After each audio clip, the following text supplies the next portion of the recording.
Kita masuk pada pembelajaran bahasa Indonesia ya. Sebelumnya Mbak Elda bisa dengar suara saya ya Mbak Elda ya? Bisa dengar suara saya Mbak Elda? Halo?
Halo Mbak Elda, bisa dengar suara saya?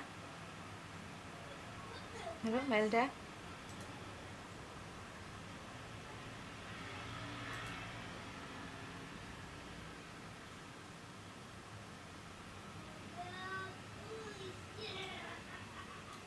Baik, langsung saja ya. Nah, waktunya sudah lebih 10 menit 5 menit. Kemarin terakhir yang kita pelajari adalah membaca cepat 75 kata per menit. Sebelum lanjut saya mau ulang sedikit. Jadi pada saat kita membaca sering memerlukan waktu yang lama ya. Nah, untuk bisa membaca efektif atau cepat itu ada rumusnya. Itu perlu latihan juga ya. Seperti pada gambar ini di kolom. Rumus menghitung kecepatan efektif. Yang pertama, JK per WM kali B per SI sama dengan titik-titik KPM. Rumus yang kedua, JK per WD dalam kurung 60 kali B per SI sama dengan titik-titik per KPM. Keterangannya, JK ini adalah jumlah kata yang dibaca. Lalu WM ini waktu dalam menit. Kemudian WD waktu dalam detik. Ini B ini skor bobot perolehan hasil tes ya. Sedangkan SI ini skor ideal. Kemudian KPM ini adalah kata per menit. Nih.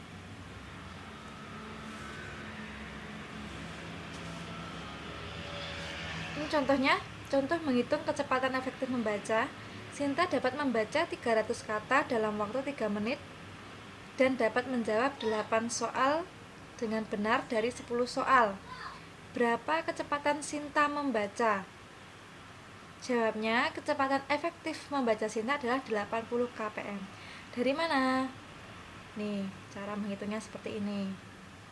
Nih ya.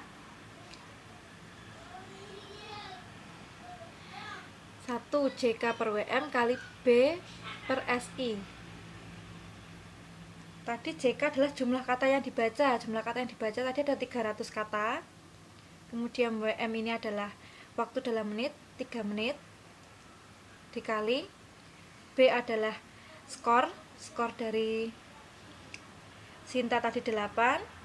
Sedangkan SI adalah skor idealnya adalah 10.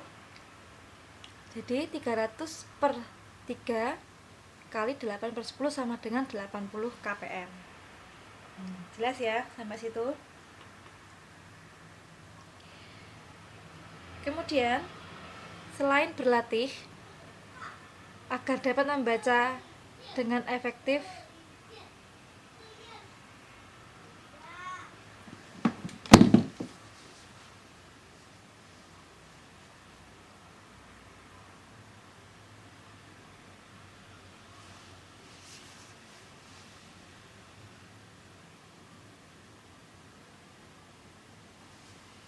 kita dapat melakukannya dengan cara meningkatkan kecepatan membaca. Jadi selain berlatih agar kita bisa membaca dengan efektif, kita dapat melakukannya dengan cara meningkatkan kecepatan membaca, antara lain yang pertama, metode gerak mata yang benar. Metode gerak mata itu ada bermacam-macam. Yang pertama, gerak mata horizontal. Nih ya, seperti ini ya, lurus dari kiri ke kanan, kiri ke kanan, kiri ke kanan. Metode ini digunakan untuk membaca kitab suci biasanya ya. Kemudian undang-undang, doa, lagu, puisi dan sebagainya. Lalu yang kedua, gerak mata vertikal. Jadi atas ke bawah gitu ya. Metode ini digunakan untuk membaca, memindai kamus, ensiklopedi, buku alamat, acara televisi, nomor telepon dan sebagainya. Kemudian yang C, gerak mata zigzag. Gerak mata zigzag. Ya. Gerak mata zigzag ini digunakan untuk membaca surat kabar, lalu majalah pengumuman, ya, lalu majalah pengumuman. Kemudian karena waktu yang digunakan untuk membacanya sebentar, jadi dia menggunakan gerak mata zigzag. Itu ya, jelas ya. Yang keempat, gerak mata spiral. Gerak mata spiral.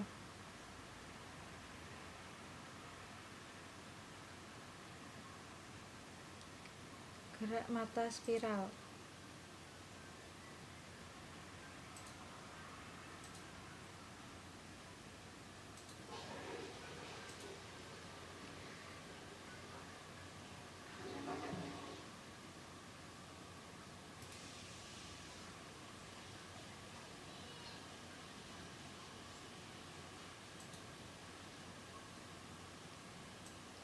Bisa terdengar suara saya?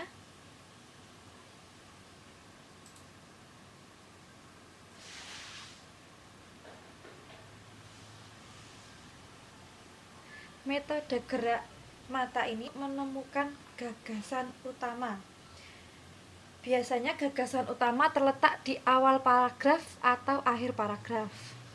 Kalau belum ditemukan, kita bisa mencarinya di tengah paragraf.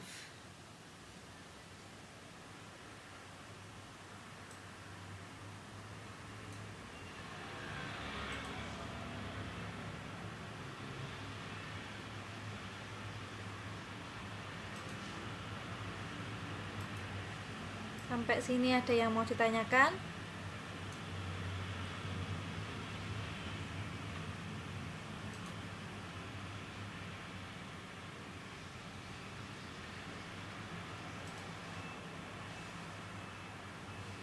Ada tidak yang mau ditanyakan?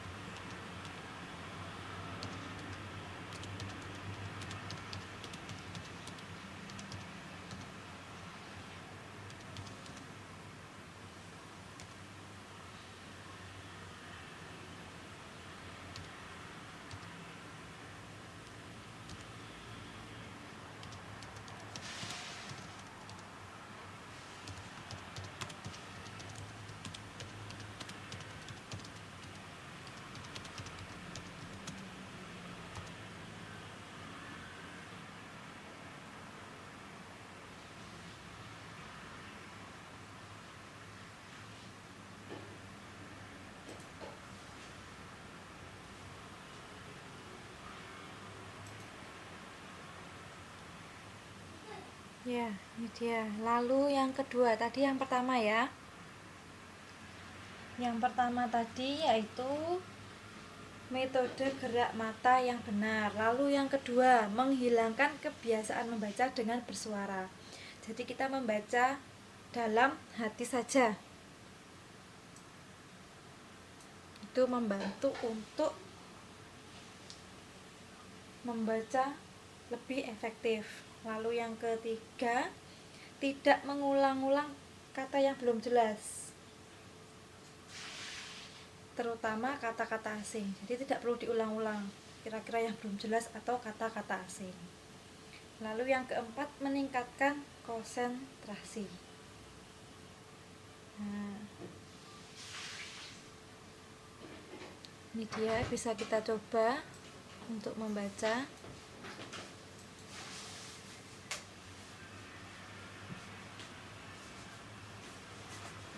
Kita coba.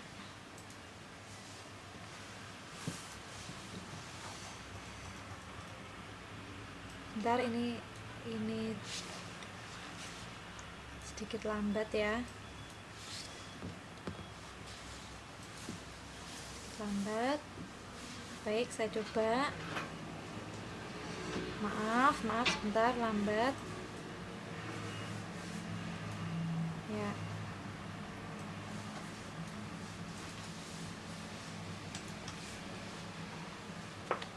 Ini dia ya.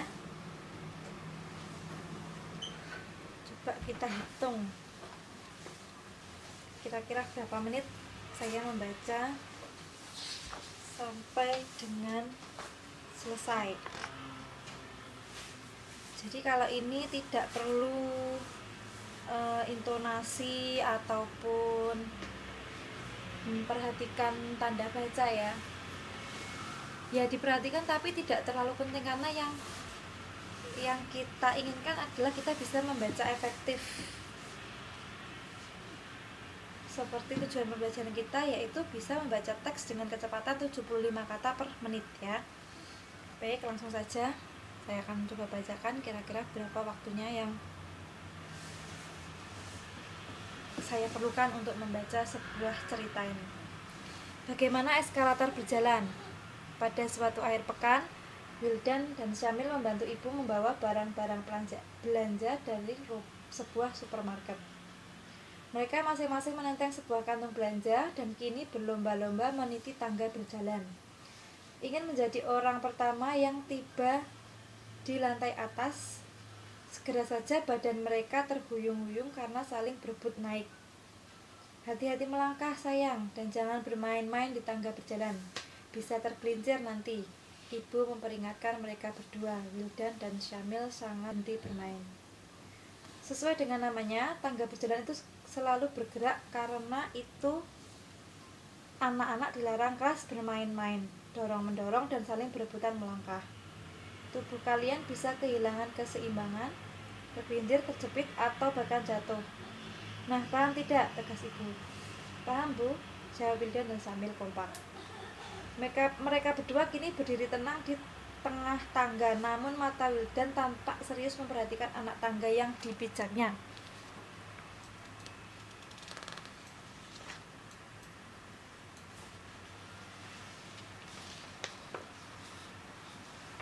Sebenarnya tangga berjalan itu bergerak dari mana ke mana.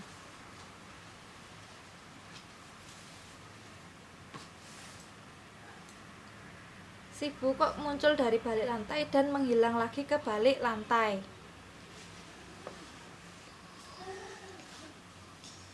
Tingginya beda-beda juga, katanya Wildan setibanya di lantai atas. Ibu tersenyum. Tangga berjalan atau eskalator itu anak tangganya berputar-putar di situ saja kok, ukurannya pun tidak berbeda. Turunkan. Wildan dan Syamil pun berjalan mendekati ibu, ingin mendengar penjelasan lebih lanjut. Adik-adik, eskalator atau tangga berjalan sesungguhnya merupakan tangga bermesin yang berfungsi sebagai alat transportasi sederhana untuk memindahkan para penumpang dari satu tempat ke tempat lain tanpa harus melangkah. Sebagaimana tangga biasa, eskalator juga memiliki rangkaian anak tangga dan pegangan tangga. Yang membedakannya adalah rangkaian anak tangga pada eskalator memiliki roda di bagian bawah yang bergerak pada sebuah bantalan rel. Tambahan pula, pada setiap sisi bagian anak tangga terdapat rantai pengikat yang menghubungkan satu anak tangga dengan anak tangga lainnya. Sehingga meskipun masing-masing anak tangga eskalator ini terpisah satu sama lain, tetapi semuanya bisa bergerak dengan mudah dalam satu rangkaian yang sambung menyambung tanpa henti. Nah, kemana perginya anak tangga yang berada di ujung lantai? Tersimpankah dia di lantai? Tentu tidak, karena bantalan rel eskalator ini sama sekali tidak berhenti dari satu ujung ke ujung lain, melainkan terus merangkai secara penuh dalam putaran berbentuk elips. Sementara itu, pada kedua ujung lantai eskalator juga terdapat roda gigi bermesin yang berputar, menggerakkan dan menarik rangkaian pengikat anak tangga dengan energi dari listrik.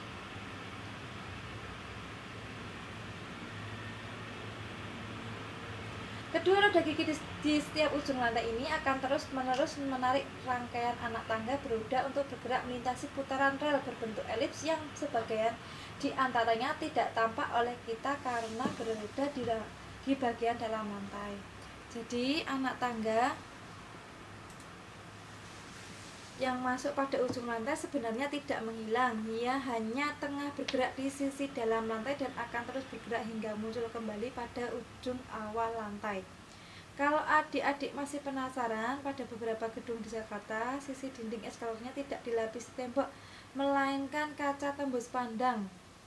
Nah, kalau suatu ketika adik-adik berkesempatan mengunjungi gedung-gedung ini, adik-adik tentu bisa melihat putaran anak tangga di bagian dalam lantai dan memahami betapa teknologi eskalator yang sangat banyak manfaatnya bagi umat manusia ini sebenarnya cukup sederhana saja, bergerak beriringan dalam satu putaran elips sambung menyambung, tidak berhenti selama energi penggeraknya masih menyala. Ya, itu tadi ya.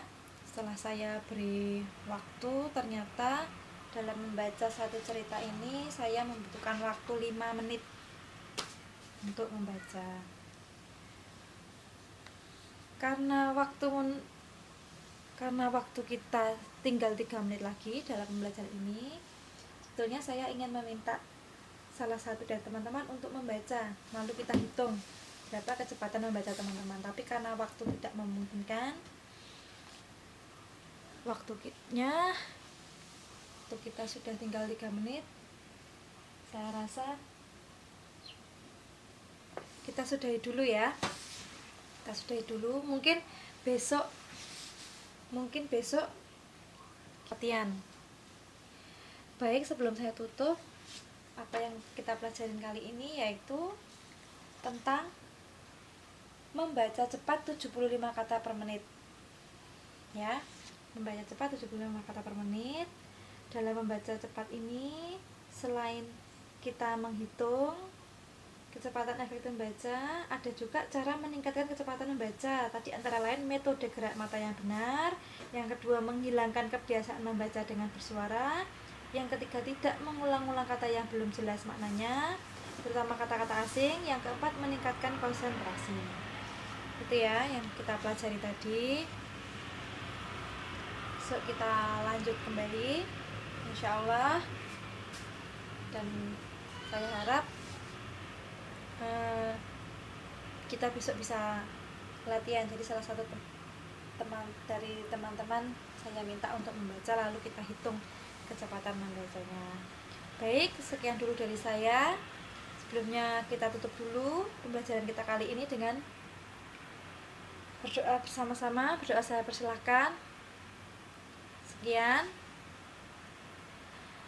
Sekian dulu dari saya. Terima kasih atas perhatiannya. Wassalamualaikum warahmatullahi wabarakatuh.